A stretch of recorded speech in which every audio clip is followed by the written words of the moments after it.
Olá, meus queridos irmãos e amigos. Um grande e carinhoso abraço. Meus queridos irmãos e amigos, nós dissemos em nosso estudo anterior que, com certeza, a grande tribulação já aconteceu. Analisando a palavra de Deus e os manuscritos, podemos afirmar realmente, com certeza, que a grande tribulação já aconteceu. Meus queridos irmãos e amigos, a vinda de Jesus, o Cristo, mencionada nos 35 primeiros versículos de Mateus 24, é uma vinda em juízo contra Jerusalém. Isso é nítido, está bem claro. Por quê? Porque não reconheceram que Jesus, o Cristo, o visitou, e não o reconheceram também como sendo o Messias tão esperado, e até hoje não o reconhecem como o Messias, e desprezam os seus ensinamentos e os ensinamentos dos apóstolos. Meus queridos irmãos e amigos, a maioria dos evangélicos afirmam que a grande tribulação ainda não aconteceu. Mas, como já disse, se fizermos uma leitura atenta de Mateus capítulo 24, de outras passagens bíblicas e dos manuscritos em grego, vamos chegar à conclusão que a grande tribulação realmente já aconteceu no ano 70 depois de Cristo. É importante salientarmos que nem sempre a maioria está certa. A igreja apóstata, que é a maior igreja que existe, é também a igreja mais errada de todas. Prestem atenção e muita atenção. Prestem atenção e muita atenção.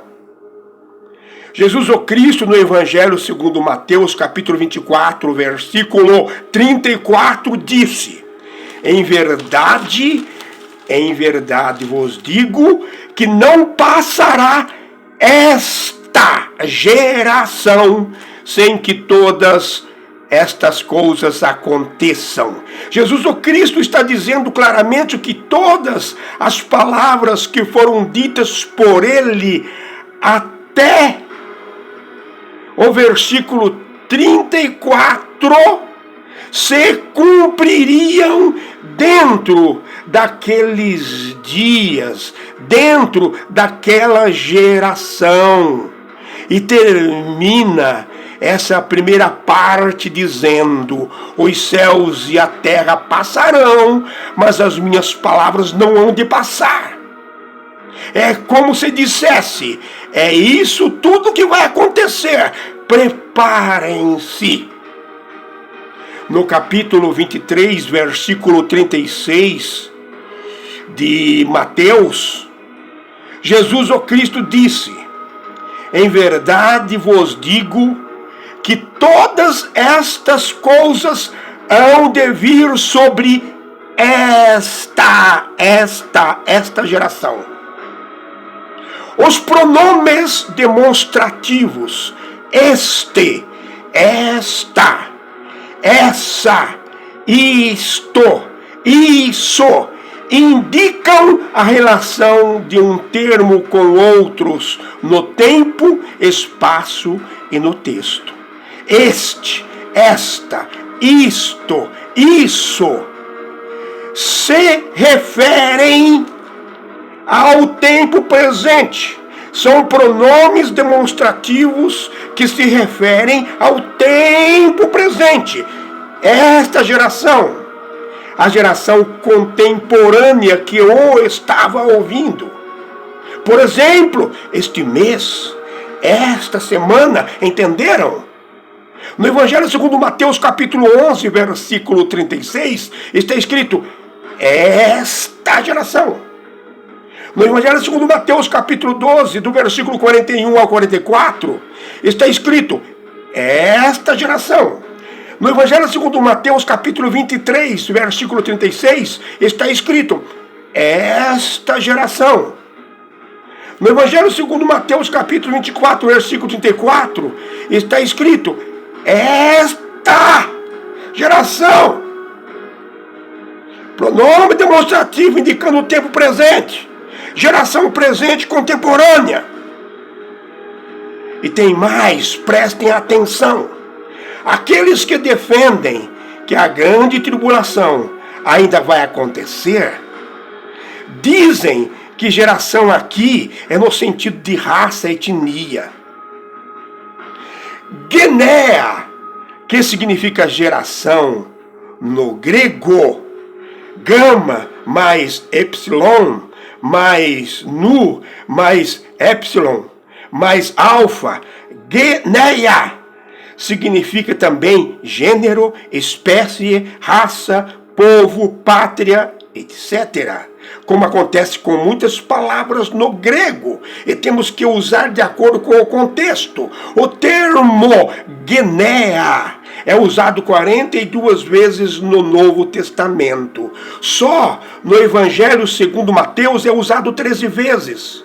E em nenhuma dessas 13 vezes ele é usado no sentido de etnia ou raça.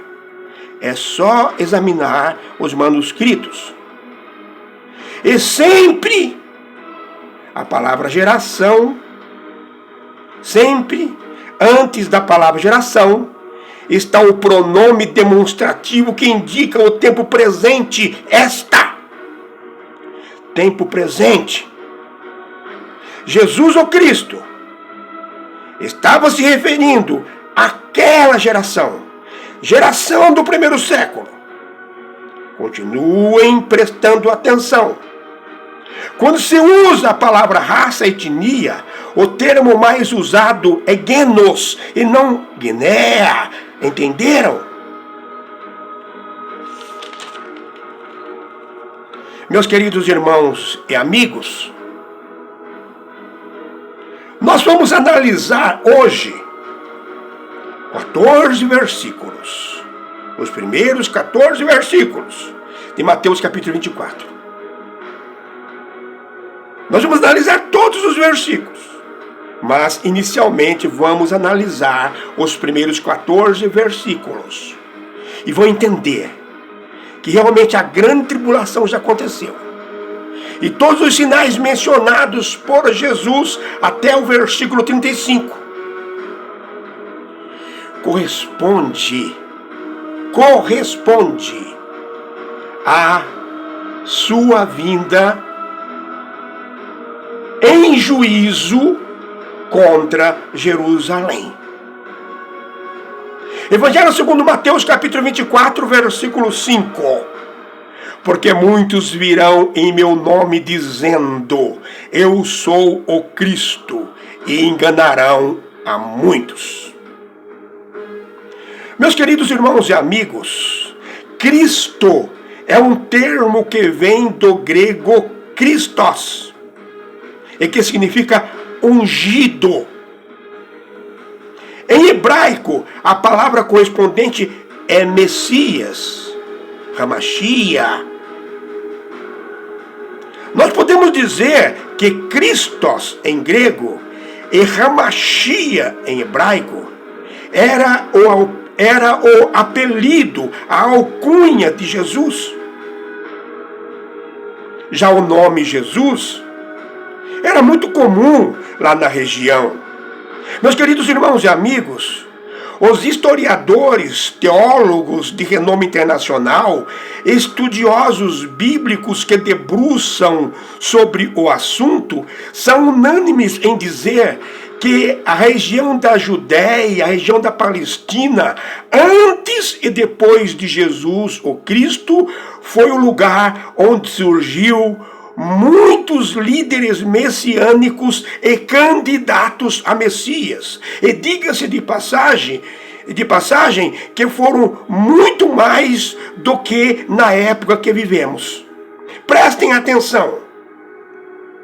Entre os vários que surgiram antes e depois de Jesus, o Cristo, vou apresentar-lhes apenas 5 desses personagens que, para muitos, foram líderes messiânicos enviados por Deus, para outros charlatões e aproveitadores, e ainda para outros magos e bruxos. Prestem atenção no que vou lhes dizer. A Bíblia, no livro de Atos dos Apóstolos, capítulo 5, versículo 36, apresenta um rebelde e líder messiânico que foi morto no ano 46 depois de Cristo, chamado Teudas. Ele apresentava-se como um profeta mandado por Deus para socorrer o povo judeu. Ele dizia que assim como Moisés abriu o Mar Vermelho, ele também podia abrir as águas do Rio Jordão. O historiador judeu Flávio Joséfo escreveu acerca de Teudas o seguinte, abre aspas: passado um tempo, enquanto Cúspio Fados era procurador da Judéia, um certo charlatão, cujo nome era Teudas, persuadiu muitas pessoas do povo simples a tomar seus haveres, isto é, seus bens, e acompanhá-lo até o Rio Jordão. Dizia que era profeta e que à sua ordem o rio se separaria, abrindo fácil passagem para eles. Com essas palavras, iludiu a muitos.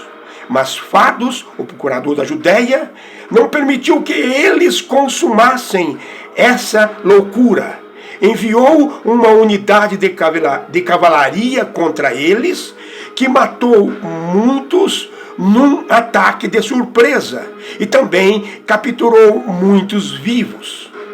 Tendo capturado Teudas, cortaram-lhe a cabeça e a levaram a Jerusalém.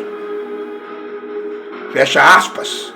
Livro Antiguidades Judaicas, livro 20, capítulo 2. Um segundo personagem messiânico que surgiu no primeiro século foi Apolônio de Tiana, que nasceu no ano 2 a.C. e viveu até o ano 98 depois de Cristo. Ele foi filósofo, professor, mago, etc. Dizem os historiadores e pesquisadores de Apolônio de Tiana que antes dele nascer, sua mãe recebeu uma visita de um anjo, de um ser celestial, que dizia que ela e seu filho seriam seres divinos, e que o nascimento de Apolônio seria acompanhado por sinais divinos. Os historiadores dizem que ele não parecia um ser humano normal, parecia realmente um enviado de Deus. São atribuídos a ele milagres e profecias, e se tornou muito conhecido e respeitado em todo o Império Romano, mesmo depois de morrer. Ele ficou conhecido como o Jesus Cristo pagão. Meus queridos irmãos e amigos, um terceiro personagem messiânico, praticante de feitiçarias, dissimulado, aproveitador e em busca de status e dinheiro foi Simão o Mago. O livro de Atos dos Apóstolos, capítulo 8, do versículo 9 ao versículo 24, fala superficialmente sobre ele. Simão o Mago praticava a feitiçaria ali em Samaria e enganava o povo com suas magias. E os samaritanos e os que o conheciam o chamavam de o grande poder. Quando Filipe pregou aos samaritanos, ele, Simão o Mágico, creu e foi batizado. Depois, quando o apóstolo Pedro chegou a Samaria para dar suporte a Filipe, Simão ficou embasbacado quando o apóstolo Pedro impunha as mãos sobre os samaritanos e todos recebiam o Espírito Santo. Então Simão o Mago, querendo aumentar o seu currículo, quis comprar de qualquer jeito o poder do Espírito Santo, como se isso fosse possível. Foi repreendido severamente pelo apóstolo Pedro, que com certeza já sabia da sua má intenção. Acompanhando sua vida logo após o seu contato com Filipe e Pedro, podemos perceber que a sua conversão não foi genuína e continuou enganando o povo. Simão o Mago dizia que existiam duas encarnações de Deus na terra. Ele era uma das encarnações e a outra era Helena, uma prostituta com quem se casou, e dizia que ela era a reencarnação de Sofia e de Helena de Troia. Existe um livro apócrifo chamado Atos de Pedro que fala de Simão o Mago. Foi desse livro apócrifo que a tradição, que a Igreja Católica Apostólica Romana, tirou essa história de que o apóstolo Pedro foi crucificado de cabeça para baixo. Simão o Mago pregou seus ensinamentos em Samaria, em toda a Palestina, Egito e chegou até Roma. E deixou muitos seguidores, os simonianos, que só desapareceram no século IV. Um quarto personagem que apareceu ali em Jerusalém na segunda metade do primeiro século foi Jesus de Ananias. Como já disse, Jesus era um nome muito comum lá na região.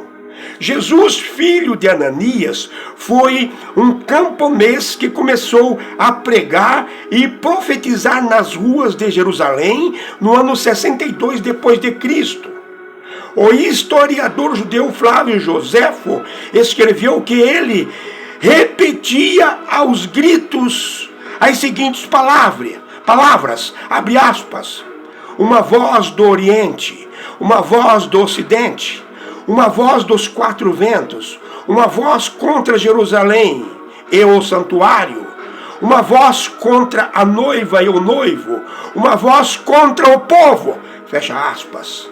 Ele foi preso, julgado, mas foi considerado inocente porque o consideraram louco.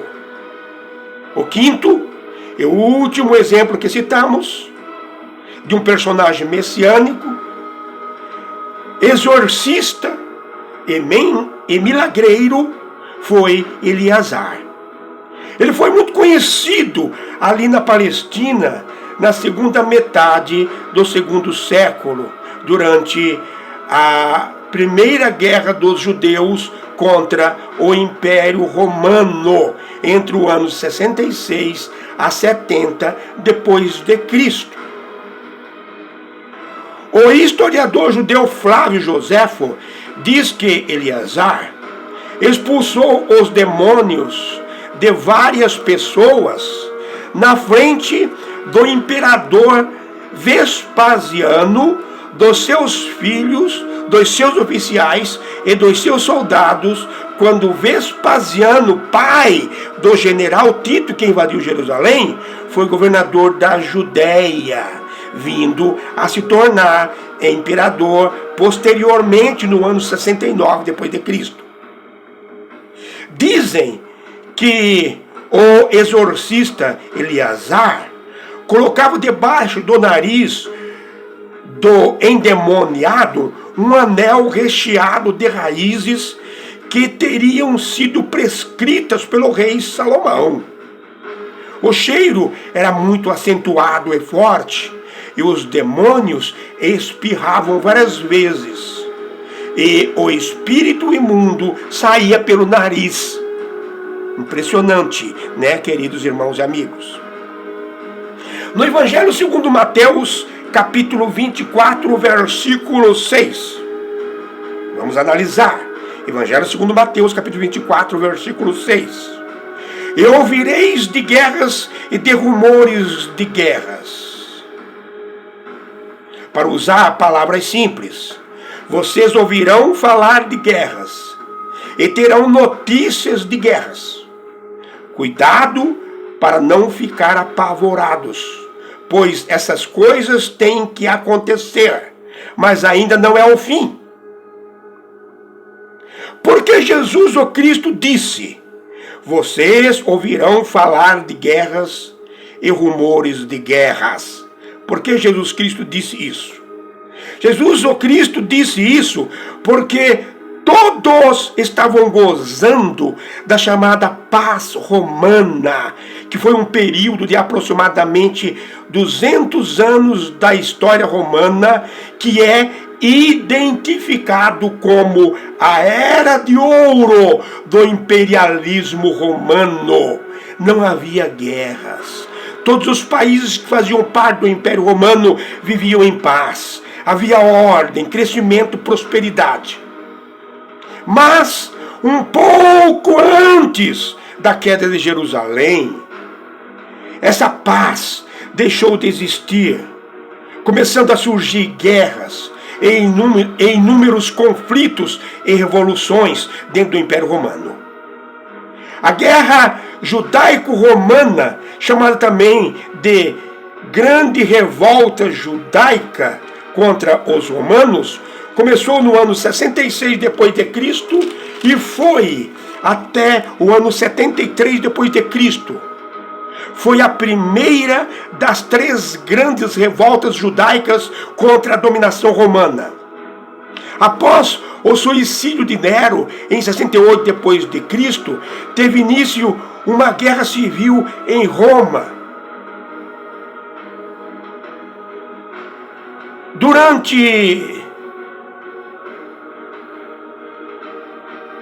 Sendo proclamados 4 generais em um ano. E no ano 69, entrou Vespasiano, pai do general Tito, que passou a ser imperador. Mas, como já disse, logo após o suicídio de Nero, em 68, teve uma guerra civil em Roma.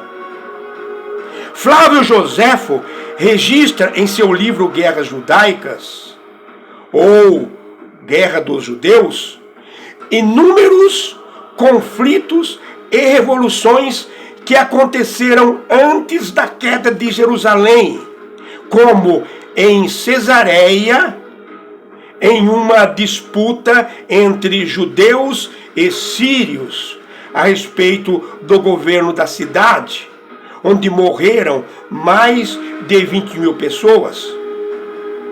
Em Alexandria também teve uma grande revolta, onde morreram mais de 50 mil judeus.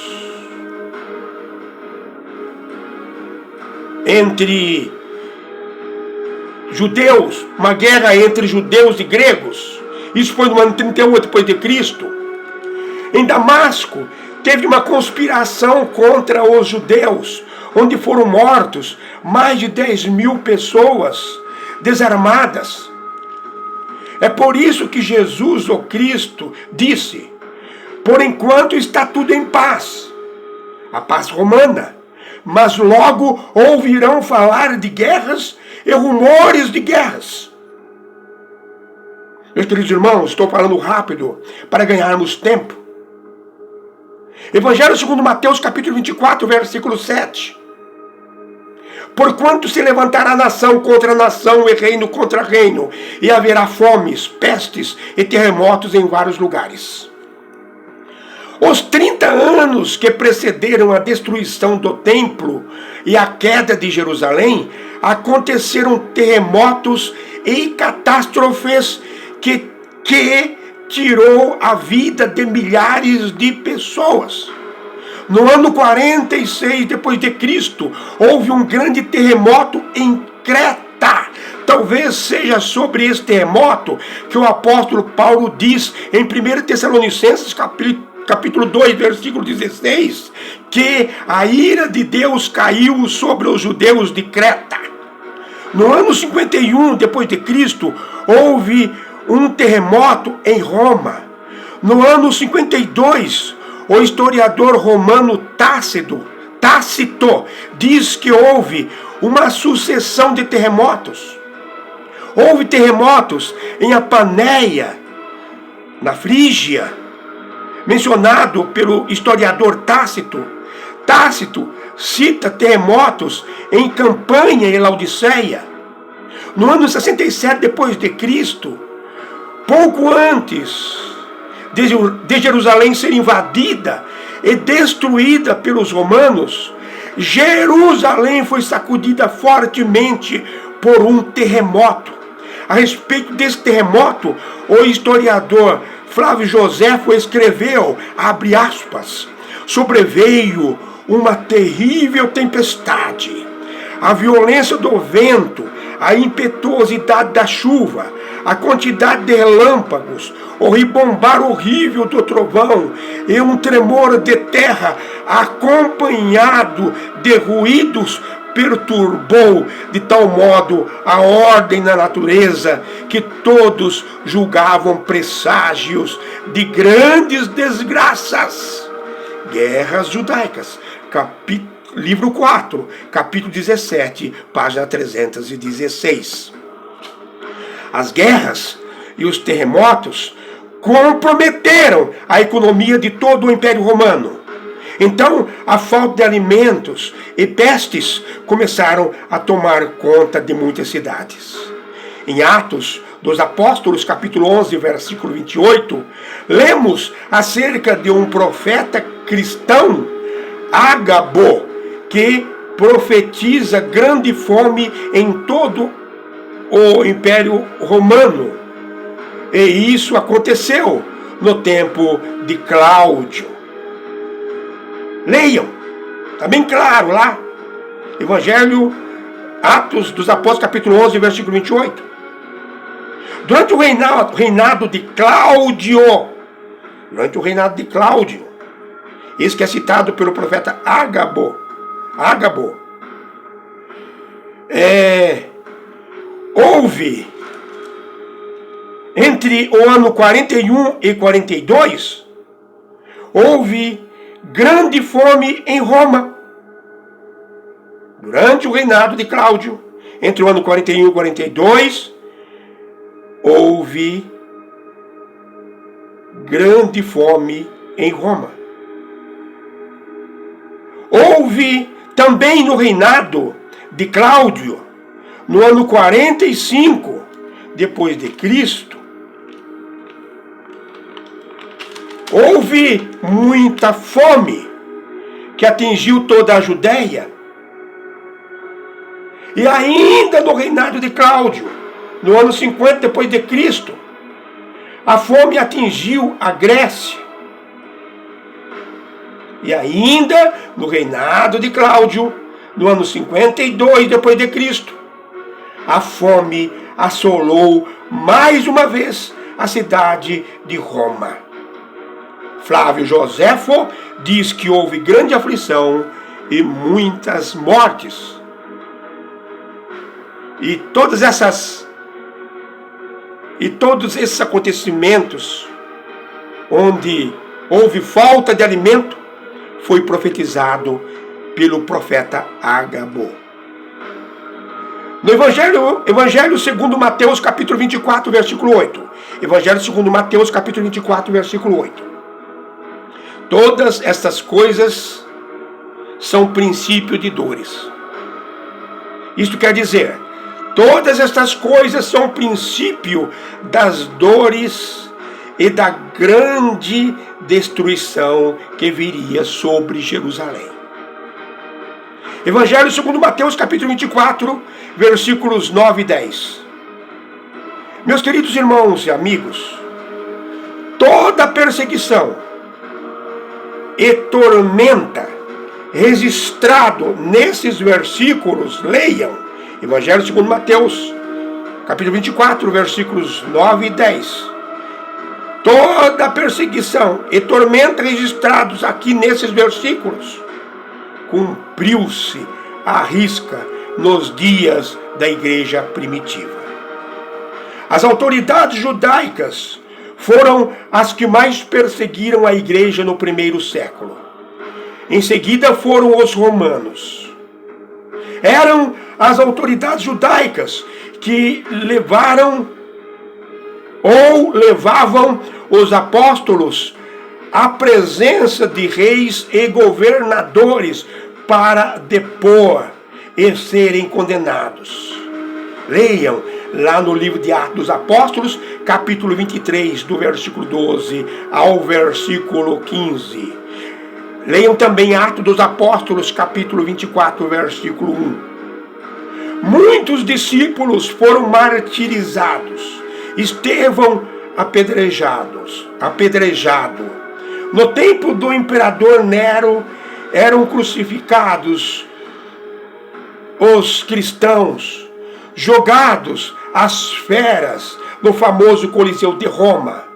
Mas é importante registrar que muitos cristãos que eram jogados às feras no Coliseu de Roma iam cantando e glorificando a Deus, tendo certeza da salvação.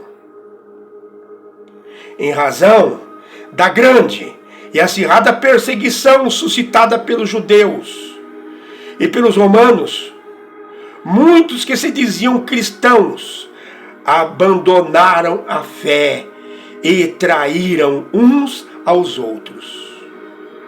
E em seguida, com o aparecimento dos falsos profetas, que foram muitos, o apóstolo Paulo, no livro de Atos dos Apóstolos, capítulo 20, do versículo 29 ao versículo 36, fala sobre isso. E Pedro, na sua segunda carta, capítulo 2, do versículo 1 ao 3, também fala sobre isso. O amor de muitos foi se esfriando.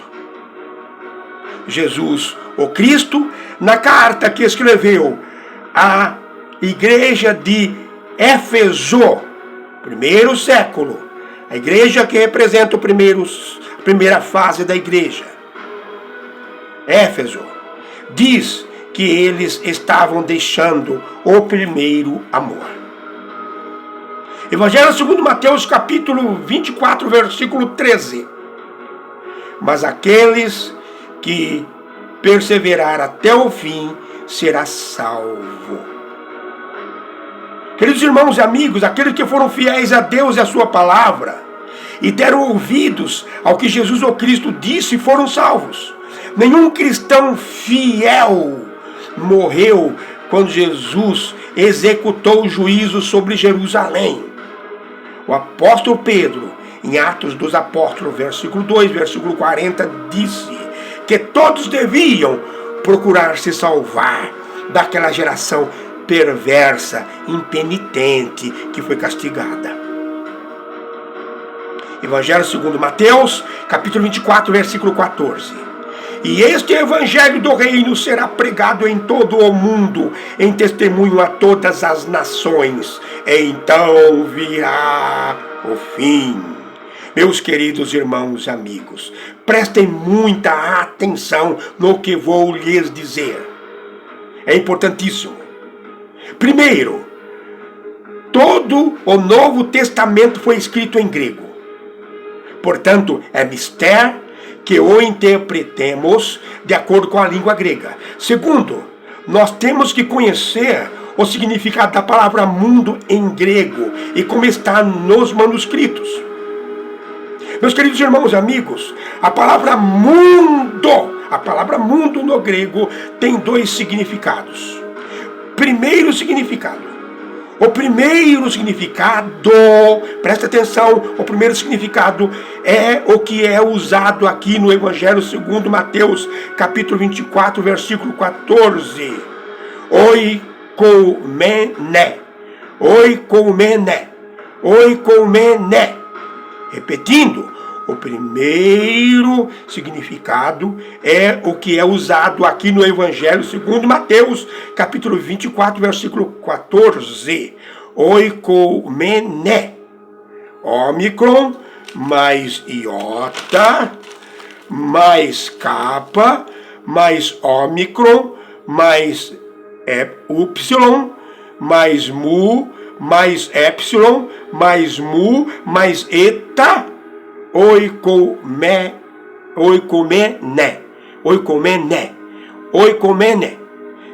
O que significa oikomene? Oikomene significa mundo habitado. Oikomene significa mundo habitado. A palavra oikomene aparece 15 vezes nos manuscritos do Novo Testamento. Portanto, a palavra oikomene era usada para se referir somente ao mundo habitado da época. Está se referindo à extensão do Império Romano. Entenderam? No Evangelho segundo Lucas, capítulo 2, versículo 1, está escrito: naqueles dias saiu um decreto da parte de César Augusto para que todo o mundo se alistasse. Todo mundo se alistasse. A expressão todo mundo aqui é oikoumene. É a palavra que está no manuscrito. Todo mundo conhecido. Todo mundo habitado. A extensão que corresponde ao Império Romano.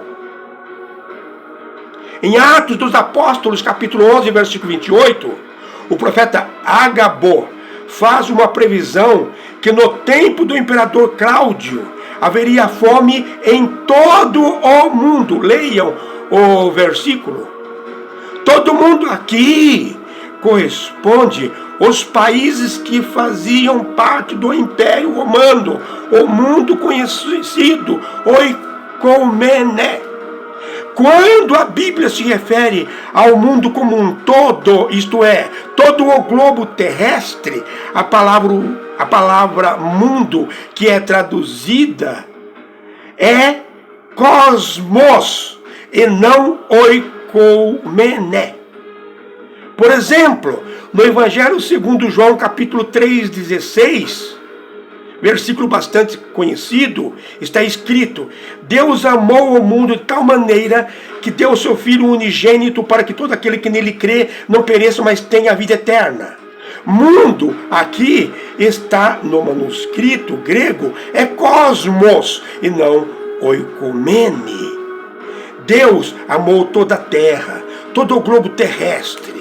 A palavra cosmos, que corresponde ao mundo como um todo o globo terrestre, aparece 150 vezes no Novo Testamento, entenderam? Então, o versículo 14 de Mateus 24, segundo os manuscritos, fica assim: e o Evangelho do Reino será pregado em todo o Império Romano, em todo o mundo conhecido da época, então virá o fim. Outra expressão que tem ligação com a palavra mundo é a expressão debaixo do céu. Em grego, katoapó tonorano. Katoapó tonorano. Katoapó tonorano. Katoapó tonorano. Debaixo do céu. Exemplo, o apóstolo Paulo, na carta aos Colossenses, capítulo 1, versículo 23, diz que o evangelho foi pregado a toda criatura que havia debaixo do céu. Catô apó to nouranó. Catô apó to nouranó. O apóstolo Paulo está dizendo que o evangelho do reino foi pregado em toda a extensão do Império Romano, em todo o mundo conhecido da época. Em Atos dos Apóstolos, capítulo 2, versículo 5, está escrito que no dia de Pentecoste habitavam em Jerusalém judeus de todas as nações debaixo do céu. Debaixo do céu. 16 nações, as nações conhecidas da época, nações que faziam parte do Império Romano, Catoapotonoranó, debaixo do céu. Entenderam, queridos irmãos e amigos?